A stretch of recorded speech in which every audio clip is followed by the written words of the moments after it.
আসসালামু আলাইকুম। সংবাদে আপনাদের সবাইকে স্বাগত জানাচ্ছি। আমি ফিরোজ তোহা। শুরুতেই আরবে কেবলস সংবাদ শিরোনাম। প্রথমে জানিয়ে দিব, কেনেডি সেন্টার বন্ধ করছেন ট্রাম্প। এখন জানিয়ে দিব, ভেনেজুয়েলার তেল খাতে চীনা বিনিয়োগকে স্বাগত জানালেন ট্রাম্প। তারপর জানিয়ে দেব, যুদ্ধ নিয়ে ভয় নেই, উদ্বেগ তাদের নিয়ে যারা সংঘাত উস্কে দিচ্ছে, ইরানের পররাষ্ট্রমন্ত্রী। এবং সর্বশেষ জানিয়ে দিব, ইরানের সঙ্গে চুক্তির ব্যাপারে আশাবাদী ট্রাম্প। দর্শক, এতক্ষণ শুনছিলেন সংবাদ শিরোনাম। এখন শুনবেন বিস্তারিত। বিস্তারিত জানার আগে আপনি যদি আমাদের চ্যানেলে নতুন এসে থাকেন তাহলে অবশ্যই চ্যানেলটিকে সাবস্ক্রাইব করুন। আর আপনি এই ভিডিওটি কোথা থেকে দেখছেন এবং শুনছেন তা কমেন্ট করুন। এখন বিস্তারিত। কেনেডি সেন্টার বন্ধ করছেন ট্রাম্প। শিল্পী ও সাংস্কৃতিক অঙ্গনের তীব্র আপত্তির মধ্যেই যুক্তরাষ্ট্রের অন্যতম গুরুত্বপূর্ণ সাংস্কৃতিক প্রতিষ্ঠান কেনেডি সেন্টার বন্ধের ঘোষণা দিয়েছেন দেশটির প্রেসিডেন্ট ডোনাল্ড ট্রাম্প। সংস্কার ও পুনর্গঠনের কথা বলে আগামী জুলাই থেকে টানা 2 বছর কেন্দ্রটি বন্ধ রাখার পরিকল্পনা জানানো হয়েছে। এই ঘোষণার পর যুক্তরাষ্ট্রের সাংস্কৃতিক অঙ্গনে নতুন করে বিতর্ক তৈরি হয়েছে। সংবাদ মাধ্যম আল জাজিরা বলছে, John F Kennedy Memorial Center for the Performing Arts 2 বছরের জন্য বন্ধ রাখার পরিকল্পনার কথা ঘোষণা করেছেন প্রেসিডেন্ট ডোনাল্ড ট্রাম্প। আগামী জুলাই থেকে শুরু করে সংস্কার কাজের জন্য কেন্দ্রটি বন্ধ রাখা হবে বলে জানান তিনি। রোববারের এই ঘোষণাটি এমন সময়ে সামনে এলো যখন কেন্দ্রটির আগের নেতৃত্ব সরিয়ে দেওয়া এবং ভবনের সঙ্গে নিজের নাম যুক্ত করার প্রতিবাদে একের পর এক নামকরা শিল্পী, সঙ্গীত শিল্পী ও দল তাদের পরিবেশনা বাতিল করেছেন। তবে ট্রাম্প তার ঘোষণায় এসব প্রসঙ্গ উল্লেখ করেননি। নিজের সামাজিক যোগাযোগ মাধ্যম ট্রুথ সোশ্যালে দেওয়া এক পোস্টে ট্রাম্প বলেন, আমি সিদ্ধান্ত নিয়েছি যে ট্রাম্প কেনেডি সেন্টারকে সাফল্য, সৌন্দর্য ও জাঁকজমকের সর্বোচ্চ পর্যায়ে নিয়ে যাওয়ার দ্রুততম উপায় হল প্রায় 2 বছরের জন্য বিনোদনমূলক কার্যক্রম পুরোপুরি বন্ধ রাখা। তিনি আরও বলেন, এই সাময়িক বন্ধ দ্রুত বড় এবং অনেক উন্নত মানের ফল দেবে। আল জাজিরা বলছে, আগামী 4 জুলাই থেকে এই বন্ধ কার্যকর হবে। ওই দিনটিতে যুক্তরাষ্ট্রের 250তম স্বাধীনতা দিবসও উদযাপিত হবে। ট্রাম্প জানান, এই সিদ্ধান্ত বাস্তবায়নের জন্য কেন্দ্রটির পরিচালনা পর্ষদের অনুমোদন প্রয়োজন হবে। উল্লেখ্য, চেয়ারম্যান হিসেবে দায়িত্ব নেওয়ার পর এই বোর্ডের সদস্যদের তিনি নিজেই বেছে নিয়েছেন। প্রেসিডেন্ট বলেন, কনসার্ট, অপেরা, মিউজিক্যাল, ব্যালে ও বিভিন্ন ইন্টারঅ্যাক্টিভ শিল্পকলা আয়োজন চলতে থাকলে নির্মাণ ও পুনর্গঠন কাজে বিলম্ব হবে। সে কারণে পুরো কেন্দ্র সাময়িকভাবে বন্ধ রাখাই প্রয়োজন। তার ভাষায়, নির্মাণ, পুনরুজ্জীবন ও সম্পূর্ণ পুনর্গঠনের জন্য যদি ট্রাম্প কেনেডি সেন্টার সাময়িকভাবে বন্ধ রাখা হয় তাহলে এটি নিঃসন্দেহে বিশ্বের সেরা পারফর্মিং আর্টস কেন্দ্র হয়ে উঠতে পারে। তিনি আরও বলেন, এই নতুন ও সুন্দর এই স্থাপনাটি নিয়ে আগামী প্রজন্মের পর প্রজন্ম গর্ব করবে। এদিকে এই বিষয়ে তাৎক্ষণিকভাবে কেনেডি সেন্টারের পক্ষ থেকে কোনো মন্তব্য পাওয়া যায়নি। এই কমপ্লেক্সটি শুরুতে যুক্তরাষ্ট্রের একটি জাতীয় সাংস্কৃতিক কেন্দ্র হিসেবে যাত্রা শুরু করে। 1964 সালে প্রেসিডেন্ট জন এফ কেনেডির হত্যাকাণ্ডের পর কংগ্রেস এটি তার স্মৃতিতে একটি জীবন্ত স্মৃতিসৌধ হিসেবে নামকরণ করে। 1971 সালে কেন্দ্রটি উদ্বোধন হয় এবং তখন থেকেই এটি ন্যাশনাল সিম্ফনি অর্কেস্ট্রা সহ বিভিন্ন শিল্পকলার নিয়মিত মঞ্চ হিসেবে ব্যবহৃত হয়ে আসছে। ট্রাম্প কেন্দ্রটির বোর্ডের চেয়ারম্যান হওয়ার পর তার নীতির প্রতিবাদে বহু শিল্পী ও বিনোদনকর্মী সেখানে পরিবেশনা বাতিল করেন। এছাড়া ওয়াশিংটন ন্যাশনাল অপেরাও সম্প্রতি ঘোষণা দিয়েছে তারা কেনেডি সেন্টার ছেড়ে যাবে, যদিও কেন্দ্রটি উদ্বোধনের পর থেকেই এটি তাদের স্থায়ী ঠিকানা ছিল। ভেনেজুয়েলার তেল খাতে চীনা বিনিয়োগকে স্বাগত জানালেন ট্রাম্প। ভেনেজুয়েলার অর্থনীতি পুনর্গঠনের লক্ষ্যে দেশটির তেল শিল্পে চীনা বিনিয়োগের পথ প্রশস্ত করার ঘোষণা দিয়েছেন মার্কিন প্রেসিডেন্ট ডোনাল্ড ট্রাম্প। শনিবার 31 জানুয়ারি এয়ারফোর্স ওয়ানে সাংবাদিকদের সঙ্গে আলাপকালে তিনি জানান, নিকোলাস মাদুরোর পতনের পর দক্ষিণ আমেরিকার এই দেশটির বিধ্বস্ত অর্থনীতিকে টেনে তুলতে চীনের বিনিয়োগ অত্যন্ত ইতিবাচক ভূমিকা রাখবে। ভেনেজুয়েলায় বিশ্বের বৃহত্তম প্রমাণিত তেলের মজুদ রয়েছে এবং সম্প্রতি দেশটি তাদের জ্বালানি খাতে বেসরকারি ও বিদেশি বিনিয়োগের অনুমতি দিতে আইন সংশোধন করেছে। মাদুরোর শাসনামলে চীন ছিল ভেনেজুয়েলার তেলের প্রধান ক্রেতা। তবে গত 3 জানুয়ারি মার্কিন বাহিনীর হাতে মাদুরো বন্দী হওয়ার পর বেইজিং ও কারাকাসের ভবিষ্যৎ সম্পর্ক নিয়ে অনিশ্চয়তা তৈরি হয়েছিল। সেই ধোঁয়াশা কাটিয়ে ট্রাম্প স্পষ্ট করেছেন যে চীন যদি ভেনেজুয়েলায় এসে তেলের ব্যবসায় বড় কোনো চুক্তি করতে চায় তবে ওয়াশিংটন তাকে স্বাগত জানাবে। তিনি আরও উল্লেখ করেন, ভেনেজুয়েলার অন্তর্বর্তীকালীন প্রেসিডেন্ট ডেলসি রদ্রিগেজ ভারতের সঙ্গেও একটি জ্বালানি সহযোগিতা চুক্তিতে সম্মত হয়েছেন। এই চুক্তির ফলে ভারত এখন ইরান থেকে তেল কেনার বদলে ভেনেজুয়েলা থেকে তেল সংগ্রহ করবে। ভেনেজুয়েলার বর্তমান পরিস্থিতির ওপর যুক্তরাষ্ট্রের নিয়ন্ত্রণ রয়েছে বলে দাবি করে প্রেসিডেন্ট ট্রাম্প জানান, এখন থেকে তেলের লভ্যাংশ যুক্তরাষ্ট্র ও কারাকাস নিজেদের মধ্যে ভাগ করে নেবে।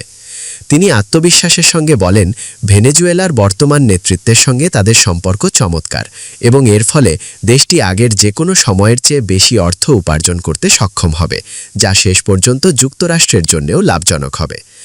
ভেনেজুয়েলার পাশাপাশি কিউবা নিয়েও ইতিবাচক ইঙ্গিত দিয়েছেন ট্রাম্প। এর আগে কিউবাকে তেল সরবরাহকারী দেশগুলোর ওপর শুল্ক আরোপের হুমকি দিলেও এখন তিনি একটি সমঝোতার কথা ভাবছেন। ট্রাম্প জানান, কিউবার স্বাধীনতার প্রশ্নে তারা একটি চুক্তিতে পৌঁছাতে পারেন এবং এক্ষেত্রে যুক্তরাষ্ট্র যথেষ্ট সদয় দৃষ্টিভঙ্গি প্রদর্শন করবে। তার মতে, কিউবা নিজেই এখন সংকট উত্তরণে একটি সুষ্ঠু চুক্তির প্রস্তাব নিয়ে ওয়াশিংটনের কাছে আসবে। যুদ্ধ নিয়ে ভয় নেই, উদ্বেগ তাদের নিয়ে যারা সংঘাত উস্কে দিচ্ছে, ইরানের পররাষ্ট্রমন্ত্রী।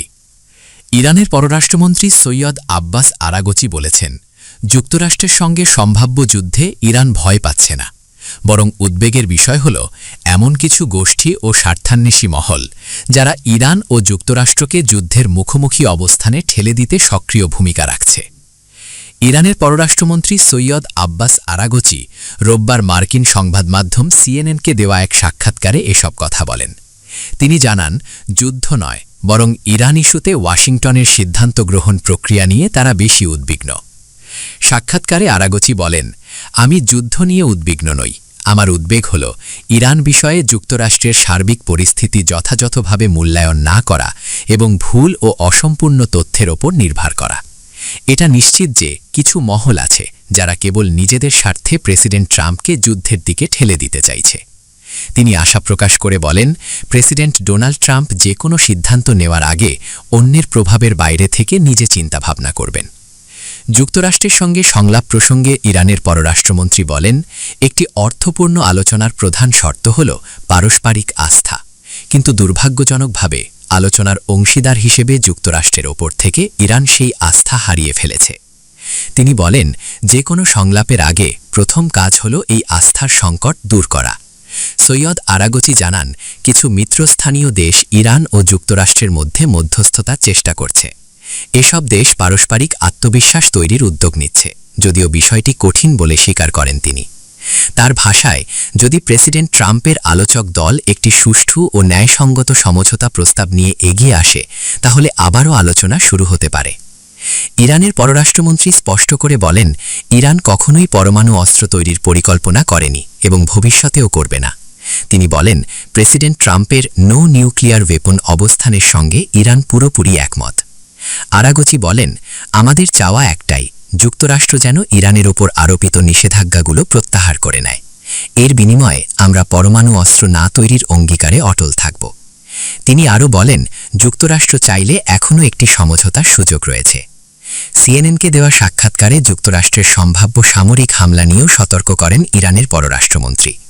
তিনি বলেন, গত বছর জুনে 12 দিনের যে সংঘাত হয়েছিল সেটি মূলত ইরান ইসরায়েল যুদ্ধ ছিল এবং শেষ পর্যায়ে যুক্তরাষ্ট্র যুক্ত হওয়ায় তা বড় পরিসরে ছড়িয়ে পড়েনি। তবে তিনি সতর্ক করে বলেন, যুক্তরাষ্ট্রে যদি সরাসরি ইরানে হামলা চালায় তাহলে তা হবে যুক্তরাষ্ট্র ইরান যুদ্ধ। সেক্ষেত্রে পুরো মধ্যপ্রাচ্যে যুদ্ধ ছড়িয়ে পড়ার সমূহ আশঙ্কা রয়েছে। ইরানের সঙ্গে চুক্তির ব্যাপারে আশাবাদী ট্রাম্প। মার্কিন প্রেসিডেন্ট ডোনাল্ড ট্রাম্প ইরানের সঙ্গে সম্ভাব্য চুক্তি নিয়ে আশাবাদ ব্যক্ত করেন। সাংবাদিকদের সঙ্গে আলাপকালে তিনি বলেন, আশা করছি আমাদের একটি চুক্তি হবে, আর যদি না হয় তাহলে সময় বলে দেবে কে ঠিক আর কে ভুল। এর আগে ইরানের সর্বোচ্চ নেতা আয়াতুল্লাহ আলী খামেনি এক ভাষণে বলেন, যুক্তরাষ্ট্র যদি যুদ্ধ শুরু করে তবে তা শুধু ইরানের মধ্যে সীমাবদ্ধ থাকবে না, বরং পুরো অঞ্চলে ছড়িয়ে পড়বে। তিনি ইরানি জনগণকে ট্রাম্পের হুমকিতে আতঙ্কিত না হওয়ার আহ্বান জানান।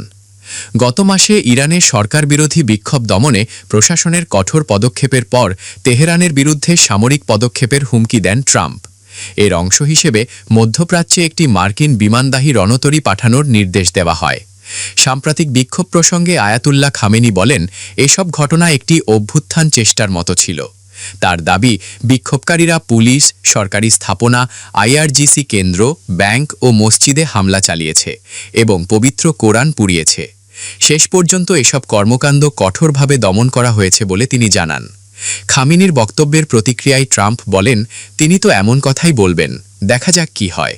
একই সঙ্গে তিনি আলোচনার সম্ভাবনার কথা পুনরাবৃত্ত করেন। ইরান সরকার দাবি করেছে সাম্প্রতিক বিক্ষোভে ৩,১১৭ জন নিহত হয়েছেন, যাদের বড় অংশই নিরাপত্তা বাহিনীর সদস্য। তবে যুক্তরাষ্ট্রভিত্তিক মানবাধিকার সংস্থা হিউম্যান রাইটস অ্যাক্টিভিস্ট নিউজ এজেন্সির তথ্যামতে নিহতের সংখ্যা ৬,৮৪২-এর বেশি, যাদের অধিকাংশই বিক্ষোভকারী। এত উত্তেজনার মধ্যেও আলোচনার ক্ষীণ সম্ভাবনা দেখছেন সংশ্লিষ্টরা। ইরানের পররাষ্ট্রমন্ত্রী আব্বাস আরাগাচি সিএনএনকে দেওয়া সাক্ষাৎকারে বলেন, ট্রাম্প যদি সঠিক সিদ্ধান্ত নেন তাহলে পরমাণু নিরস্ত্রীকরণ বিষয়ে একটি সুষ্ঠু ও সমতাপূর্ণ চুক্তি সম্ভব। তিনি জানান, কয়েকটি আঞ্চলিক দেশ মধ্যস্থতাকারীর ভূমিকা পালন করছে। ইরানের সর্বোচ্চ জাতীয় নিরাপত্তা পরিষদের প্রধান আলী লারিজানিও জানিয়েছেন, আলোচনার পরিকাঠামো তৈরির কাজ নীরবে এগিয়ে চলছে। ট্রাম্পও আলোচনার সত্যতা স্বীকার করেছেন, তবে তেহরান স্পষ্ট করে জানিয়েছে, ক্ষেপণাস্ত্র ও প্রতিরক্ষা ব্যবস্থা নিয়ে কোনো আলোচনা হবে না।